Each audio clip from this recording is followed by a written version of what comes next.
हाँ बस ज़्यादा नहीं।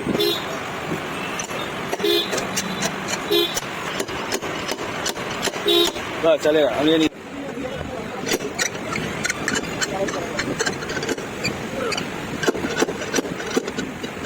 जरा शिकस्त मेरी तू ही बता।